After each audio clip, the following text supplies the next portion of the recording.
अल्हम्दुलिल्लाहि रब्बिल आलमीन अल्हम्दुलिल्लाहि व सलामुन अला इबादिहिल्लज़ीना इस्तफ़ा अल्हम्दुलिल्लाहिल्लज़ी अंज़ला अला अब्दिहिल किताब व लम यजअल लहू इवजा रब्बी अऊज़ु बिका मिन हमाज़ातिश शयातीन व अऊज़ु बिका रब्बी अन यहदुरून बिस्मिल्लाहिर रहमानिर रहीम इल्ला मन ताबा व आमना व आमिला अमलन सालिहन फाउलाइका युबद्दिलुल्लाहु सय्यिआतिहिम हसनात व कानल्लाहु गफूरुर रहीम।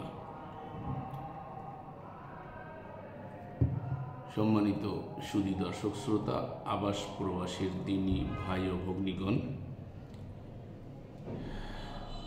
आज के आमरा इतिपूर्वे একটি আলোচনা করেছিলাম বায়াত সংক্রান্ত বিষয়ে। তো আমাদের যান্ত্রিক ত্রুটির কারণে আওয়াজ আসে না, বিধায় অনেকেই ওই আপলোড হওয়ার পরে আপত্তি করেছেন। তো যার কারণে লেকচারটা আবার পুনরায় আমরা করছি। তো মূলত আজকের আলোচনার যে বিষয়টা সেটা হলো বায়াত সংক্রান্ত বিষয়।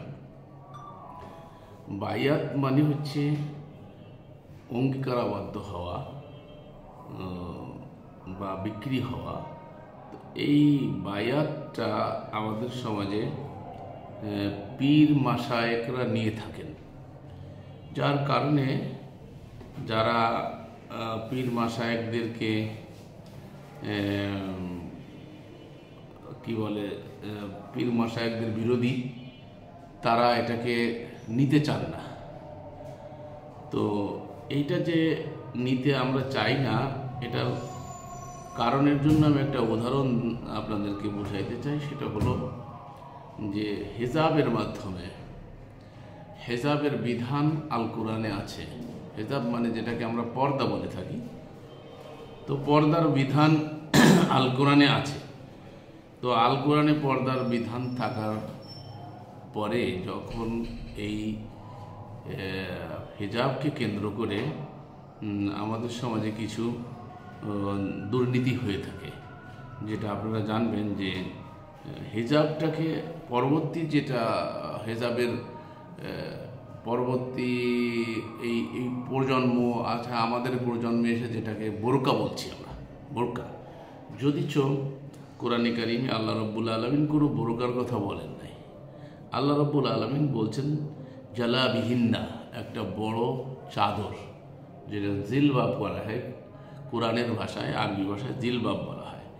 তো এটা জিলবাব একটা বড় চাদর দিয়ে নিজের সম্ভ্রম রক্ষার জন্য নারীরা তাদের নিজের দেহ আবৃত করে রাখবে। সেখানে আল্লাহ রাব্বুল আলামিন বলেছেন যে মুখ খোলা থাকবে, যা সে সম্পর্কে কোরআনের আয়াতে আল্লাহ বলছেন যে সেটা হলো যে মা জহরা মিনকুম, যাহা সাধারণত প্রকাশমান। তো সাধারণত প্রকাশমান আর একটা আয়াতে আল্লাহ বলছেন যাতে তাদেরকে চিনা যায় তারা সম্ভ্রান্ত ঘরানার। তো একটা মানুষকে চিনতে গেলে তাকে চেনার জন্য উপায় হচ্ছে ফেস দেখা। আপনারা জানেন যে কোনো মানুষকে যখন কোথাও অ্যাক্সিডেন্টে বিকৃত হয়ে যায় তার লাশ, তখন শনাক্ত করার জন্য তার বিভিন্ন বিশেষ অংশ খুঁজে বের করে তারা, তাদের বিভিন্ন আত্মীয় স্বজনরা জানে তার পায়ে তিল ছিল কিনা বা কোনো জায়গায় তিল ছিল কিনা, এরকম। কারণ চেহারা যখন বিকৃত হয়ে যায় তখন তাকে চিহ্নিত করা মুশকিল হয়ে যায়। তো আমি এটা বোঝাতে চাচ্ছি যে চেহারা দিয়ে মানুষকে চেনা যায়। তো আল্লাহ বলছেন যাতে তাদেরকে চেনা যায় তারা সম্ভ্রান্ত ঘরানার। তো এখন আমাদের সমাজে যেটাকে আমরা বোরকা বলছি হিজাবের নামে, সেই বোরকাটা হয় কি, যারা পর্দার ক্ষেত্রে অতি বাড়াবাড়ি করে, আমি পর্দার বিরুদ্ধে বলছি না, যেহেতু এটা আল্লাহর বিধান, ওটা আমাদেরকে মানতে হবে। তারা অতি বাড়াবাড়ি করে, তারা মানে হাত মোজা, পাও মোজা এবং কালো কাপড় দিয়ে এমন বোরকা আমি দেখেছি যে পানি ঢোকে না, বাতাস তো বাতাস, পানিই ঢোকে না। পানি যেখানে ঢোকে না তো বাতাস ঢোকবে কী করে? কাপড় ভিজাইলে যদি পানি এপাশ ওপাশে না যায় তাহলে তো সেটা আসলে কাপড়ের পর্যায়ে পড়ে না। প্লাস্টিক জাতীয় এরকম এক বোরকা আমাদের দেশে মহিলাদের জন্য ব্যবহার করা হয় কাপড়, যে কাপড়টা অস্বাস্থ্যকর, স্বাস্থ্যসম্মত না। তো যেটা পরলে মানুষ মেয়েরা ভিতরে ঘামিয়ে মানে ফাঁপে যায়, তারপরে ঢাকার মতো জায়গায় বাসে ঘাটে যেখানে মানুষ জনকোলাহল, এত ভিড়ের মধ্যে এইভাবে গরমের মধ্যে একটা মেয়ে ছেলেকে তাকে বস্তাবন্দি করার মতোই একটা হেজাবের নামে যা করা হয়ে থাকে, সেটা ইসলাম বা কোরআন স্বীকৃত নয়। যেখানে আল্লাহ রাব্বুল আলামিন বলছেন মা জাহারা মিনকুম, যাহাতে সাধারণত প্রকাশমান, এরপরে আল্লাহ বলছে যাতে তারা সম্ভ্রান্ত ঘরানার তাকে চিনা যায়। উদাহরণস্বরূপ আমরা যদি বলি এখানে যে আমাদের শামীম ভাই আছে, শামীম ভাই মনে করেন আমার ভাই, শামীম ভাইয়ের ওয়াইফ আমার ভাবি, তো আমার যদি তাকে দেখা থাকে, চেহারা যদি আমি চিনে থাকি, তো হঠাৎ করে রাস্তায় কোথাও যদি একটা অ্যাক্সিডেন্ট ঘটে, তাহলে আমি তাকে আগে হসপিটালে নিয়ে যাওয়ার চিন্তা ভাবনা করবো, যেহেতু সে আমাদের ভাবি এবং সম্ভ্রান্ত ঘরানার। তো এই ভাবিকে ট্রিটমেন্ট করাটা আমার নৈতিক দায়িত্ব হিসেবে, যেহেতু আমি তাকে চিনি যে আমাদের শামীম ভাই ওয়াইফ, সে আমাদের ভাবি। তো এরপরে খবর শামীম ভাইকে পরে দেব, তার কারণ আগে আমার নৈতিক দায়িত্ব হচ্ছে তাকে ট্রিটমেন্ট করা। তো আমি যদি তাকে না চিনি, এরকম বস্তাবন্দি, বোরকায় আবৃত, হাত মোজা পা মোজা, তারপরে উপর দিয়ে আর একটা টাইনে দেওয়া, তো এই অবস্থা যেটা আমাদের সমাজে বোরকার নামে, পর্দার নামে, হেজাবের নামে করা হয়, তো এটা আসলে ইসলামী হেজাব নয়। তো এই হিসাবের আরও কিছু খারাপ দিকও আছে। আমি আগের লেকচার যখন করেছিলাম তখন একজন পুলিশ ভাইও ছিল, যে এইভাবে বোরকা পরে মানুষ অস্ত্র বহন করে, আর্মস নিয়ে যায়, হ্যাঁ, তারপরে মাদক নিয়ে যাচ্ছে, তারপরে আপনার অনৈতিক কাজ কারবার, যেটা 2 নম্বরই যেটা বলে, সেটাও এই বোরকা পরিহিত অবস্থায় করছে, যেহেতু তাদেরকে চেনা যায় না সম্ভ্রান্ত ঘরানার কিনা।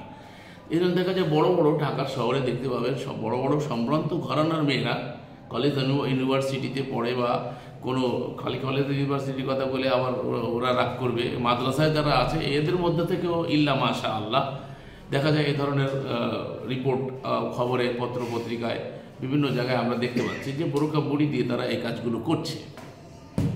তাহলে আমরা যেটা বোঝাতে চাচ্ছি যে হেজাব বা পর্দার নামে, পর্দা আল্লাহর বিধান বা হেজাব আল্লাহর বিধান, সেই বিধান পালন করতে গিয়ে এই সমস্ত কিছু অপকর্ম সমাজে সংগঠিত হচ্ছে, এটা সর্বজন বিদিত। এটা আমার কোনো নতুন কথা না, যারা পত্রপত্রিকা মিডিয়া ঘাটে তারা অলরেডি এগুলো দেখে থাকে, প্রতিদিন প্রতিনিয়ত এ জাতীয় ঘটনা ইতিপূর্বে ঘটছে, ঘটব।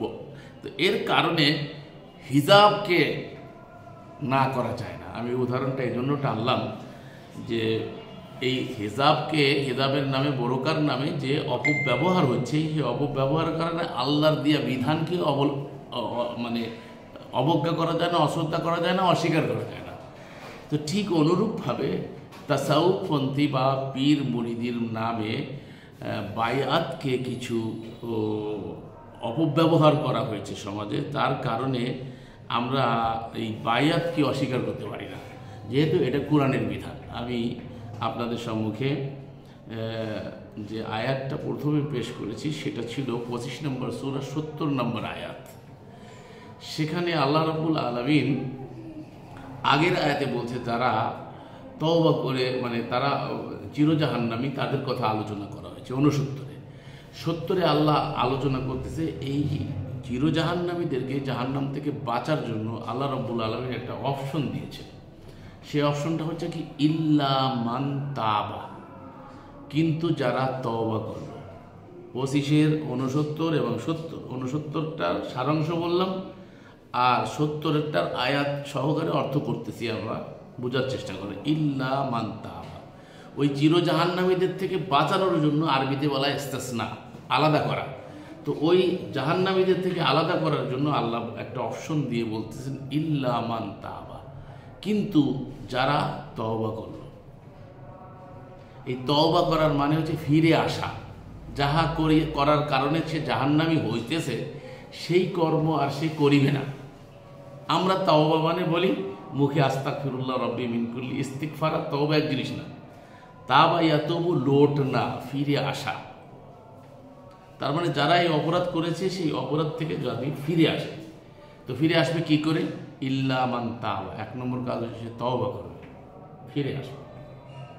তো ফিরে আসার পদ্ধতি 5-89 আল্লাহ রাব্বুল আলামিন বলছেন যে যারা অঙ্গীকার করার পরে অঙ্গীকার ভঙ্গ করেছে ইতিপূর্বে অঙ্গীকার আমরা আল্লাহর সাথে করে এসেছিলাম, এই বিষয়ে বিস্তৃত আজকে আলোচনা হয়েছে, যদিচ এখন আর আমি এই আলোচনা গেলে আলোচনা দীর্ঘ হয়ে যাবে। সেটা হচ্ছে আল্লাহর সাথে একটা অঙ্গীকার কিন্তু আমরা করেছিলাম, ওই যে আহাদে আলাস্তে বলেছিলাম যে আলাস্তবি রব্বিকুম, আমি কি তোমাদের রব নই? সবাই আমরা বলেছিলাম কি যে বালা, হ্যাঁ আপনি আমাদের রব। কিন্তু পরবর্তীতে এসে রব মানে আইনদাতা, বিধানদাতা, স্রষ্টা, নিরঙ্কুশকর্তা। তো আল্লাহর আইন, আল্লাহকে স্রষ্টা মানবো, তারই আইন বিধান মানবো, এটা আমরা স্বীকৃতি দিয়েছিলাম বালা বলে। কিন্তু পরবর্তীতে এসে আল্লাহর বিধানের পাশাপাশি অন্য বিধান মেনে আমরা শিরিক করে মুশরিক হয়েছি। তো এই শিরিক হচ্ছে সবথেকে বড় অপরাধ। তো এই অপরাধ থেকে আবার ফিরে আসার জন্য যারা শিরিক করবে তারা জাহান্নামে থাকবে। তো জাহান্নাম থেকে বাঁচতে গেলে ইল্লা মান তাবা, যারা তওবা করলো। তো এই তওবার পদ্ধতি বলছে 10 জন মিসকিনকে খাওয়ানো 599-তে। যারা এই অঙ্গীকারকে, এখানে অনেকে কসম অনুবাদ করছে, অনেকে দেখে আবার আমাকে জিজ্ঞেস করবে বা প্রশ্ন করবে এটা তো কসম লেখা আছে এখানে, ওখানে আইমান আছে, আইমানের অর্থ এরা কসম নিয়েছে, যদি এখানে হবে অঙ্গীকার। যে অঙ্গীকার ইতিপূর্বে আল্লাহর সাথে করেছিল সেই অঙ্গীকার আল্লাহ বলছে ছোটোখাটো অঙ্গীকার নিয়ে তোমাদেরকে আল্লাহ পাকড়াও করবেন না, কিন্তু বড় যে অঙ্গীকার তোমরা আল্লাহর সাথে করো তার জন্য তোমাদেরকে পাকড়াও করবেন। তো সেই অঙ্গীকার যদি কেউ ক্ষুণ্ণ করে থাকে তার থেকে বাঁচার উপায় আল্লাহ বলেছেন 599-তে, সেটা হচ্ছে 10 জন মিসকিনকে খাবার দিবে, যদি তাহা না পারে বস্ত্র দিবে, যদি তাহা না পারে গোলাম আজাদ করিবে অর্থাৎ বন্দি মুক্তি করবে, যদি তাহা না পারে তাহলে 3টা সিয়াম পালন করবে। তো এইটা হচ্ছে তওবার নিয়ম। এরপরে আল্লাহ বলছেন ওয়া আমানা, ঈমান আনয়ন করবে ঘোষণা দিয়ে। তো ঘোষণা দিয়ে কীভাবে ঈমান আনয়ন করতে হয় যা আমরা আজকে এখানে দেখিয়েছি, বা ইতিপূর্বে আপনারা আমাদের বিভিন্ন ইউটিউবে দেখছেন যে আমরা ঈমানের ঘোষণা কীভাবে দিয়ে থাকি কোরআন থেকে। যেরকম সূরা আল বাকারার 136 নম্বর আয়াতে আল্লাহ বলছে কুলু, তোমরা বলো, অর্থাৎ তোমরা ঘোষণা দাও, আমান্না বিল্লাহ ওয়া উতিয়া মুসা ওয়া ঈসা, এভাবে করে সমস্ত নবী রসুলদের নাম উচ্চারণ করে আল্লাহ বলছে লা নুফাররিকু বাইনা আহাদিম মির রুসুলি, আমরা এই রসুলদের মধ্যে কোনো তারতম্য করি না, সকলে আমরা বিশ্বাস করি। এরকম সূরা বাকারার একেবারে লাস্টের আয়াত আমানার রসুল বিমা উনজিলা ইলাইহি মির রাব্বিহি, এখানেও আল্লাহ এভাবে করে খুলে খুলে বিস্তৃতভাবে বর্ণনা করার পর বলছে লা নুফাররিকু বাইনা আহাদিম মির রুসুলি। এখানে মনে রাখতে হবে ঈমানের ঘোষণা দিতে হবে রসুলের সঙ্গে, ঈমানের ঘোষণা দিতে হবে রসুলের সঙ্গে। তার কারণ কোরআনে অন্য আয়াতে বলা হয়েছে যে রসুল যাতে তাদের জন্য সাক্ষী হয়, তোমরাও সাক্ষী হও পরবর্তীদের জন্য। তো সাক্ষীর জন্য প্রেজেন্ট সত্তা লাগে। তো এই জন্য আমাকে এই বিষয়টা মনে রাখতে হবে যে রসুল যদি চলমান আর প্রেজেন্ট সত্তা না হয় তাহলে আপনি তার সাথে ঈমানের ঘোষণা দেবেন কি করে? 1400 বছর আগে যিনি ছিলেন তার সঙ্গে যারা ঈমানের ঘোষণা দিয়েছিল, এটা স্বীকৃত একটা বিষয় যে তার কাছে বায়াতের মাধ্যমে মানুষ ইসলামে ঢুকত। ইসলামে ঢুকার পথ ও পদ্ধতি হচ্ছে বায়াত, যেটা আমরা দেখি মক্কি জীবনী, মাদানী জোয়ানে এখানে জিহাদ মিয়াদের কথা নিয়ে আসতে চায়। তো আসলে জিহাদের বিষয়টা তো সর্বক্ষণিক, আমি জিহাদকে বিকৃতভাবে বলছি না, যেটা বল জিহাদ তো লাগবেই, যেহেতু কোরআনে আল্লাহ জিহাদের কথা বলছে। জিহাদ মানে শয়তানের সাথে সংগ্রাম, শয়তানের সাথে সর্বক্ষণিক আমরা জিহাদ করে থাকি, নফসের সাথে আমরা জিহাদ করে থাকি, পারিপার্শ্বিকতার সাথে জিহাদ করে থাকি। অর্থাৎ মোমেন জীবন জিহাদ ছাড়া নয়, সর্বক্ষণিক আমরা কিন্তু জিহাদের মধ্যেই থাকি। আমরা নফসের সাথে লড়াই করছি। নফস আমাদেরকে আল্লাহ কোরআন ইন্না নফসাল আম্মারা বিসু, মানুষের নফস সবসময় যদি খারাপ দিকে প্ররোচিত করে, তো খারাপ দিকটাই মানুষ লুপে নেয়। দেখেন সিগারেটের গায়ে লেখা থাকে, আগে লেখা থাকতো তাম্বাকু সেহতকে নিয়ে মুজার হ্যায়, উর্দুতে লেখা দেখছি আগে, আর বাংলায় লেখা আছে কি জানি তামাক স্বাস্থ্যের জন্য ক্ষতিকর, আগে এটুক লিখতো। এখন বিভৎস একটা চিত্র দেয় সিগারেটের প্যাকেটের গায়ে, ক্যান্সারের একটা চিত্র দেয়। তারপরেও দেখেন আমরা ঘুরে ফিরে টাকা বেশি খরচ করে, বেশি টাকা দিয়ে আমরা সিগারেট খাচ্ছি। যে একটা উদাহরণ দিলাম যে এটা অনেকেই জানে, স্বীকৃত, বিশ্ব স্বীকৃত, ওয়ার্ল্ড স্বীকৃত একটা বিষয় যে এটা হচ্ছে একটা ক্ষতিকর দিক। তো এই ক্ষতিকর দিক জানার সত্ত্বেও কিন্তু আমরা সেটাকে ব্যবহার করি। ঠিক আছে, যদি উপকারও থাকতে পারে, এটা আমি এটা বলছি না, এরকমভাবে হারাম ঘোষণা দিচ্ছি না, আমার কথা বোঝার জন্য জাস্ট উদাহরণ হিসাবে সেট করতেছি। ওয়ার্ল্ড স্বীকৃত, এটা আল্লাহর বিধানের কথা বলছি না, ওয়ার্ল্ড স্বীকৃত একটা খারাপ জিনিস হচ্ছে সিগারেট, যেটা স্বাস্থ্যের জন্য ক্ষতিকর, ওয়ার্ল্ড স্বীকৃত। এই জন্য সিগারেটের প্যাকেটের গায়ে এটা লেখা লাগে, এটা একটা বাধ্যতামূলক। তাহলে এই ক্ষতিকর জিনিসটা ক্ষতি জানা সত্ত্বেও আমরা সেটাকে ব্যবহার করছি। এইটাই আল্লাহ কোরআনে বলছে, ইন্না নাফসাল আম্মারা বিসু, মানুষের নফসটা সব জন্য খারাপ দিকে প্ররোচিত। খারাপটাকে মানুষ লুপে নেয়, ভালোটাকে অত সহজে নিতে চায় না। আর দেখবেন একটা জিনিসকে, খারাপ বিষয়টা রটতে সময় লাগে না। ইমাম সাহেব একটা অপকর্ম করে ফেলাইলে দেখবেন নিমিষের মধ্যে সারা ওয়ার্ল্ডে ছড়ায় যায়। কিন্তু যে ভালো কর্ম যে ইমাম সাহেব করে বা দিনদার একটা লোক একটা ভালো যে অনেক কাজ করে যাচ্ছে, সেগুলো তাকে নিয়ে কোনো সমালোচনা আসে। তাদের যদি সামান্য একটা অপকর্ম হয়ে যায়, সেটা দেখবেন নিমিষের মধ্যে ছড়িয়ে যায়। তো মানুষের একটা এটা প্রবণতা, মানুষ খারাপ দিকটাকেই লুপে নেয় বেশি করে। তো এই জন্য আল্লাহ রাব্বুল আলামিন বলছে যে এই সমস্ত কর্ম যে আমরা করে আসছি, এই কর্ম থেকে যদি আমাদেরকে ফিরে আসতে হয়, তাহলে রসুলের সাথে আপনাকে ঈমানের ঘোষণা দিতে হবে। তো এই ঘোষণা দিতে হবে যে রসুলের সঙ্গে, তার মানে আল্লাহ বলছেন যে রসুল যেন তোমাদের জন্য সাক্ষী হয়। তাহলে সাক্ষ্যের জন্য উপস্থিত সত্তা জরুরি। তো আল্লাহ বলছে ইল্লা মান তাবা ওয়া আমানা, ঈমান আনতে। তো ঈমান আনতে হবে কী করে? ঘোষণা দিয়ে। তো ঘোষণা দিতে হবে কী করে? রসুলের সঙ্গী হইয়া তো ঘোষণা দিতে হবে। তো ঘোষণা দেওয়ার পরে কি করবে? ওয়ামিলা আমালান সালেহা, এরপরে কি করবে? রসুল কোরআন থেকে তাকে সৎ কর্মের নির্দেশনা দেবে, যে এইগুলো হচ্ছে সৎকর্ম, কোরআন থেকে দেখাই দেবে। তো যখন এইটা দেখাই দেবে, এইটা যে যখন সে করতে থাকবে, তখন লাভটা কি হবে? আল্লাহ বলছে উলাইকা ইউবাদদিলুহুম সাইয়্যাতিহিম হাসানাত, আল্লাহ তার সমস্ত পূর্বের গুনাহগুলোকে নেকি দ্বারা পরিবর্তন করে দেয়। কত বড় লাভ চিন্তা করছেন? এর থেকে বড় লাভ আর কিছু, এত বড় অপশন আর পৃথিবীতে কিছু আছে? আপনি যখন ফিরে আসতে চাচ্ছেন, তখন আগের ভুলগুলো ত্রুটিগুলো নিয়ে আপনি চিন্তা করছেন যে এত কাজ করলাম। যেরকম আমরা বলতেছি এই নামাজের নামে যা কিছু আছে এটা সালাত নয়। সালাত আমরা স্বীকার করি, কিন্তু সালাতের নামে নামাজ বলে যেগুলো করা হচ্ছে সেগুলো নাই। এখন একটা মানুষ হতাশায় পড়ে যায়, তাহলে এতকাল কী করলাম?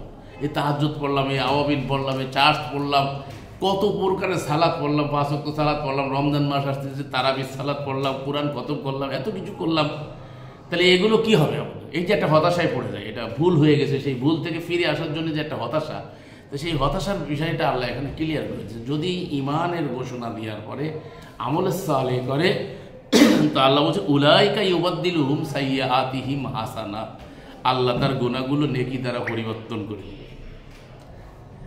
এরপরে তো আপনার আর বড় পাওয়ার আর কিছু নাই। তো এখন ওই যে আমি যেটা বলতেছিলাম, যে রসুলের কাছে মক্কার জীবন আর মদিনার জীবন, দুইটা জীবন দেখা যায়। যেমন কোরআনের সূরাগুলো মক্কি সূরা, মাদানী সূরা। তা অনেকে বলতে চায় যে এই যে বায়াতের এই বিষয়গুলো হচ্ছে জিহাদের সাথে। আসলে তাই যদি হবে, তাহলে দেখেন মক্কার জীবনে তো রসুল জিহাদ করেনি, মক্কার জীবনে শুধু মারই খাইছে। ইতিহাসের আলোকে যদি দেখেন, মক্কার জীবনে মার খাইছে, নির্যাতন সহ্য করছে। এমনকি নির্যাতন সহ্য করতে না পেরে তারা বলছে মাতা নাসরুল্লাহ, আল্লাহর সাহায্য কবে আসবে? ইয়া রাসূলুল্লাহ মাতা নাসরুল্লাহ।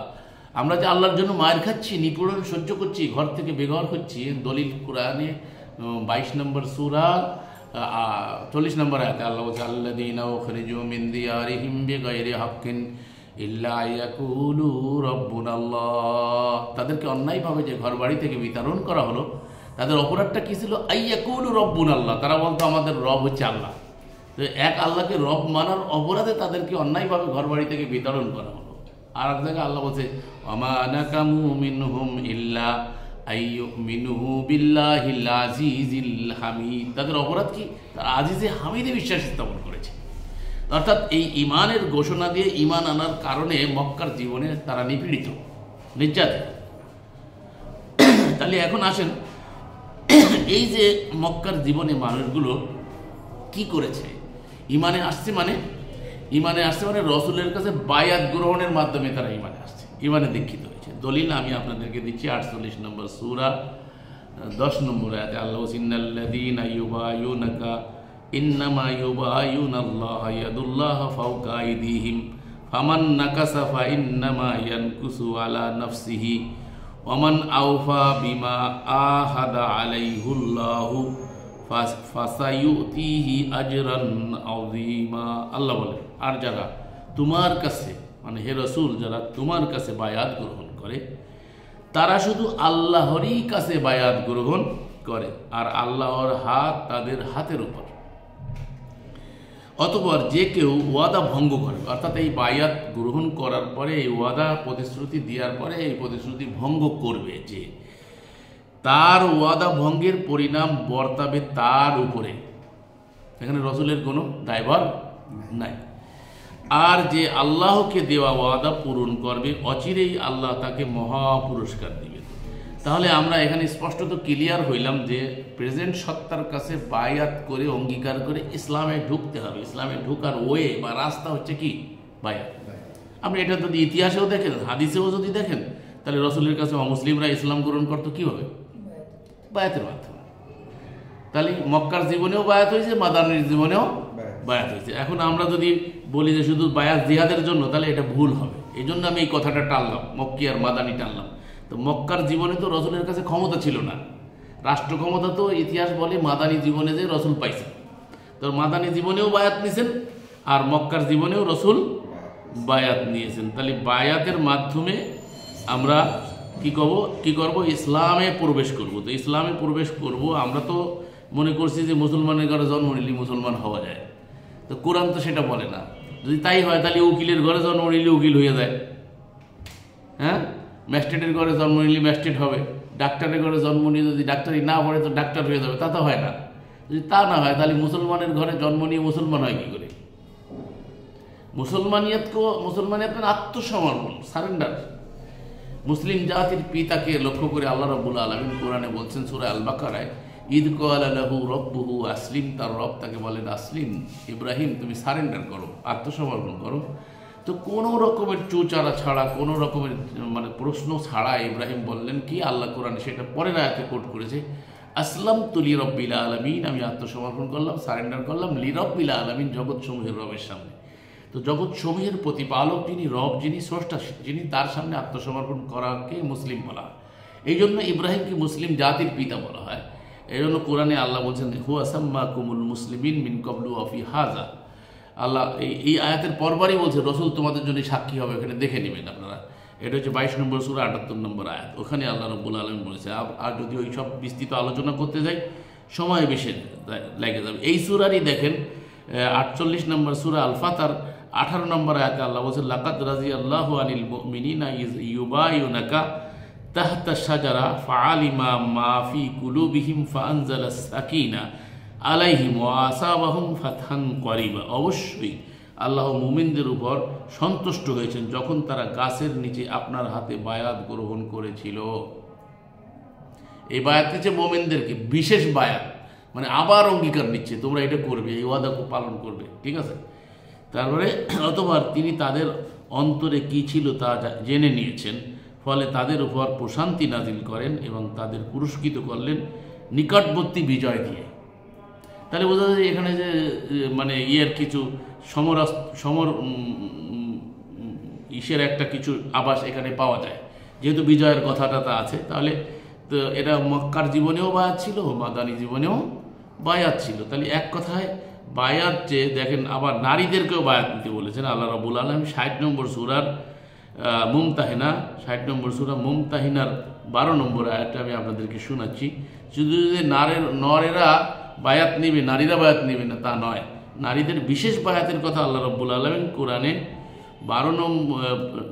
60 নম্বর সূরা আল মুমতাহিনার 12 নম্বর আয়াতে আল্লাহ স্পষ্টত উল্লেখ করেছে, ইয়া আইয়ুহান নবী ইযা জাআকাল মুমিনাতু ইউবায়ুনাকা আলা আল্লা তুশরিকনা বিল্লাহি শাইআন ওয়ালা ইউশরিকনা ওয়ালা ইয়াজনিনা ওয়ালা ইয়াকতুলনা আওলাদাহুন্না ওয়ালা ইয়াতিনা বিবুহতানিন ইয়াফতারিনাহু বাইনা আইদিহিন্না ওয়া আরজুলিহিন্না ওয়ালা ইয়াসিনাকা ফি মারুফিন ফাবাইউহুন্না ওয়াস্তাগফির লাহুন্নাল্লাহা ইন্নাল্লাহা গফুরুর রহিম। এটা বলে শেষ করে দিচ্ছি, হে নবী, যখন মুমিন নারীরা তোমার কাছে এসে এই মর্মে বায়াত করে, তাহলে এখানে সাধারণ নারী না, মুমিন নারীদেরকে আবার স্পেশালভাবে বায়াত দিতে বলছে। তাহলে আমরা তো মুমিন, আমার আবার বায়াত নেব কি?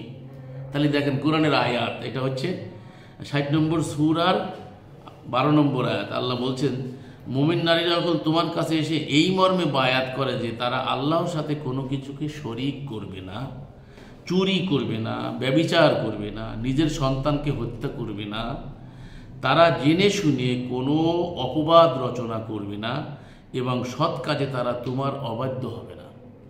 অর্থাৎ নারীরা রসুলকে সৎ কাজে সহযোগিতা করবে, অসৎ কাজে আবার সহযোগিতা কারও নাই, রসুলের তো নাই কারোর নাই। এই জন্য আল্লাহ এখানে বলছেন যে নারীরা সৎ কাজে তারা তোমার অবাধ্য হবে না তখন তুমি তাদের বায়াত গ্রহণ করো এবং তাদের জন্য আল্লাহর নিকট ক্ষমা প্রার্থনা করো। তাহলে এখানে বোঝা যাচ্ছে রসুলও খালি নিজে ক্ষমা চাইলে হবে না, রসুলকেও আপনার হয়ে ক্ষমা চাইতে হবে। নিশ্চয়ই আল্লাহ অতিশয় ক্ষমাশীল পরম দয়ালু। এইখানে এই যে ক্ষমার কথা আসলো, এখানে একটা আয়াত আপনাদেরকে দেখিয়ে আমি শেষ করতেছি। সেটা হচ্ছে 4 নম্বর সূরার 64 নম্বর আর 65 নম্বর আয়াতে আল্লাহ রাব্বুল আলামিন দেখেন ক্ষমার ব্যাপারে কি বলেছেন। ক্ষমা খালি একা চাইলে হবে না, রসুল লাগবে। আমরা তো ওই যে চলমান রসুল সম্পর্কে আমাদের স্বচ্ছ ধারণা নাই, অথচ দেখেন কোরআনের আয়াতগুলো কি বলছে। এই 4-64 আমি আপনাদেরকে শোনাচ্ছি। আল্লাহ বলছেন, ওয়ামা আরসালনা মির রাসূলিন ইল্লা লিইউতাআ বিইজনিল্লাহ ওয়ালাউ আন্নাহুম ইয যালামু আনফুসাহুম জাউকা ফাস্তাগফিরুল্লাহ ওয়াস্তাগফারা লাহুমুর রাসূলু লাওয়াজাদুল্লাহ তাওয়াবার রাহিমা। মহান আল্লাহ বলছেন, আর আমি যে কোনো রসুল প্রেরণ করেছি তা কেবল এই জন্য যে যেন আল্লাহর অনুমতিক্রমে তাদের আনুগত্য করা হয়। এখানে বহু বচন, কিন্তু রসুলদের আনুগত্য অনেক ক্ষেত্রে এক বচনেও বহু বচন বোঝায়, এটা আমরা অনেক সময় বুঝি না। এখানে রসুলদের মানে রসুলদের আনুগত্য কেন করতে হবে? আল্লাহর নির্দেশ করবে। রসুল এটা নিজের পক্ষ থেকে বলবে, এটা রসুলের রাইট নেই, রসুলের জন্য এটা রাইটই নাই। রসুল আল্লাহর ছাড়া আর কোনো কথা বলবেন, রসুল মেসেঞ্জার অফ আল্লাহ। তো এই জন্য সূরায়ে এই নিসার 80 নম্বর আয়াতে আল্লাহ বলছেন, মান আতা রসুল ফাকাদ আতা আল্লাহ, যে রসুলের আনুগত্য করলো সে আল্লাহরই আনুগত্য করলো। তার মানে আল্লাহর বাইরে রসুল কথা বলেন না। আর রসুল চিহ্নিত করার উপায়ও এখানে, যে রসুল তিনি হবেন যিনি আল্লাহ থেকে কথা বলবেন, আল্লাহর কথা থেকে কথা বলবেন, অর্থাৎ কোরআন থেকে কথা বলবেন। এক কথায় কোরআনের বাইরে যদি কোনো কথা বলে, কিচ্ছা কাহিনী বলে, তো সে রসুলের পর্যায়ে পড়ে। হ্যাঁ, উদাহরণ সেট করতে পারে, বাস্তবতা দেখাইতে পারে, সেটা কোরআনের লাইটে হতে হবে। কোরআনের বাইরে যে কোনো কথাবার্তা বলবে, মানে আজেবাজে গাল গল্প, জায়েজকাল ওয়াজ মাহফিলের নামে আমাদের সমাজে হয়ে থাকে, এইগুলো রসুলের কাজ না। তো সম্মানিত সুধী, এখানে আল্লাহ বলছেন যে আল্লাহর অনুমতি করে তাদের অনুমতি ক্রমে তাদের আনুগত্য করা হয়। আর যদি তারা যখন নিজেদের প্রতি জুলুম করেছিল, আল্লাহ বলছে যখন তোমার কাছে আসতো, মানে কেউ যদি নিজেদের পরে জুলুম অত্যাচার করে, জুলুম বলতে পাপ করে ফেলে, অত্যাচার করে ফেলে, আল্লাহ বিরোধী কাজ করে বসে, তখন তারা যদি তোমার কাছে আসে এবং আল্লাহর কাছে ক্ষমা চাইতো, রসুলের কাছে আসবে, ক্ষমা চাইবে কার কাছে? আল্লাহর কাছে, রসুলের কাছে না। এবং রসুলও তাদের জন্য ক্ষমা চাইতো। তাহলে বোঝা যাচ্ছে যে সে নিজে তো ক্ষমা চাইবে এবং রসুলও তার হয়ে আল্লাহর কাছে কি চাইবে? ক্ষমা চাইবে। তাহলে তারা অবশ্যই আল্লাহকে তওবা কবুলকারী দয়ালু রূপে পেত। তাহলে কি হলো?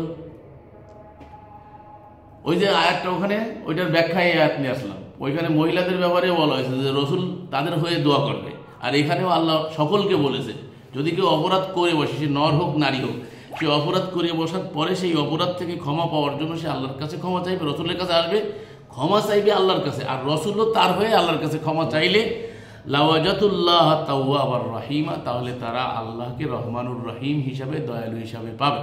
এরপরের আয়াতটা দেখেন আরো ক্লিয়ার করেছে। আল্লাহ বলছে, ফালা ওয়া রাব্বিকা লা ইউমিনুনা হাত্তা ইউহাক্কিমুকা ফীমা শাজারা বাইনাহুম থুম্মা লা ইয়াজিদু ফি আনফুসিহিম হারাজাম মিম্মা কাদাইতা ওয়া ইউসাল্লিমু তাসলিমা।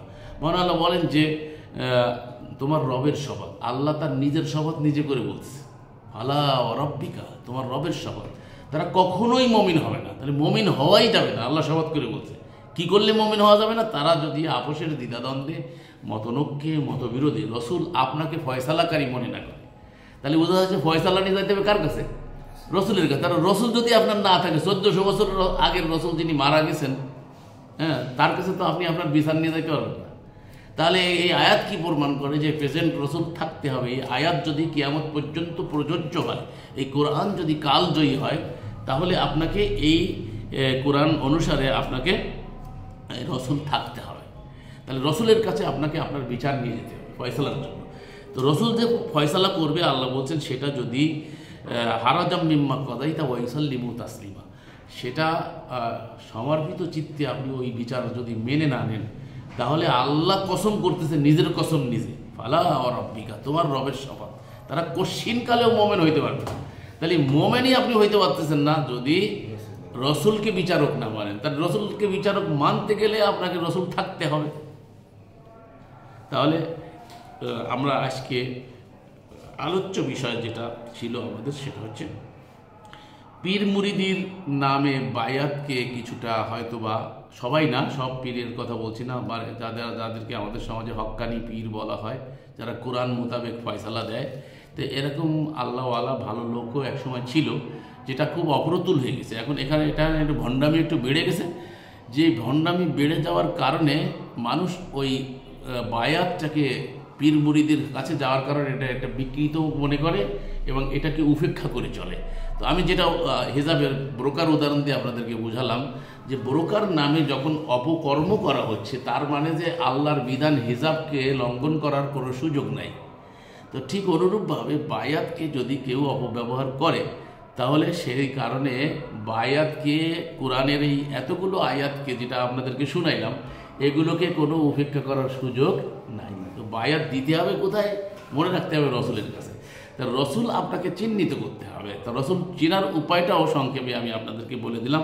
তো আজকে যতটুকু আলোচনা হলো, তো মহান আল্লাহ যেন আমাদের সকলকে আমল করার তৌফিক দান করে। ওয়া আলা রাসূলিল্লাহিল বালাগুল মুবিন।